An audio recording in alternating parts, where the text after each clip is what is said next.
మన దగ్గర 20 రూపాయలకు దొరికే చిన్న లైటర్ రిపేర్ కోసం క్యూ, ఫ్యాన్ల కోసం అయితే చెప్పనవసరం లేదు. ఇదేదో సినిమా సీన్ కాదు, గాజాలో ఇప్పుడు కనిపిస్తున్న దారుణమైన నిజం. అక్కడ దుకాణాల ముందు ఇప్పుడు కొత్త వస్తువుల కోసం కాదు, పాడైపోయిన వస్తువులను బాగు చేయించుకోవడానికి క్యూలు కడుతున్నారు. ఎందుకంటే కొత్తది కొందామన్నా దొరకదు. ఒకవేళ దొరికినా ఆ రేట్లు చూస్తే కళ్ళు బైర్లు కమ్మాల్సిందే. యుద్ధానికి ముందు 90 రూపాయలకే 3 లైటర్లు వచ్చేవి.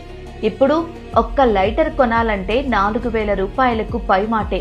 కేవలం లైటర్లే కాదు, في معاناة الشعب الفلسطيني كله بسبب القداحة اللي احنا حاليا او الولاعة اللي حاليا مش ملاقين. بنحاول نولع حتى النار، مش ملاقين حاجة نولع فيها النار. لا موجود غاز ولا موجود ولاعة انه نولع فيها النار نسوي فيها اشياءنا البسيطة. ఫ్యాన్ల పరిస్థితి కూడా అంతే.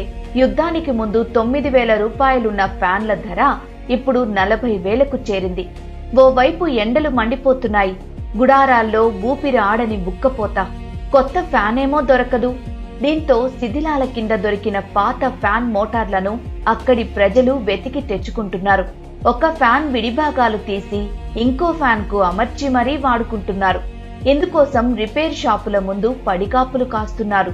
తమ వస్తువు ఎప్పుడు బాగుపడుతుందా అని ఆశగా చూడటం. ఇది గాజాలో ఇప్పుడు ఒక రెగ్యులర్ స్టోరీ అయిపోయింది.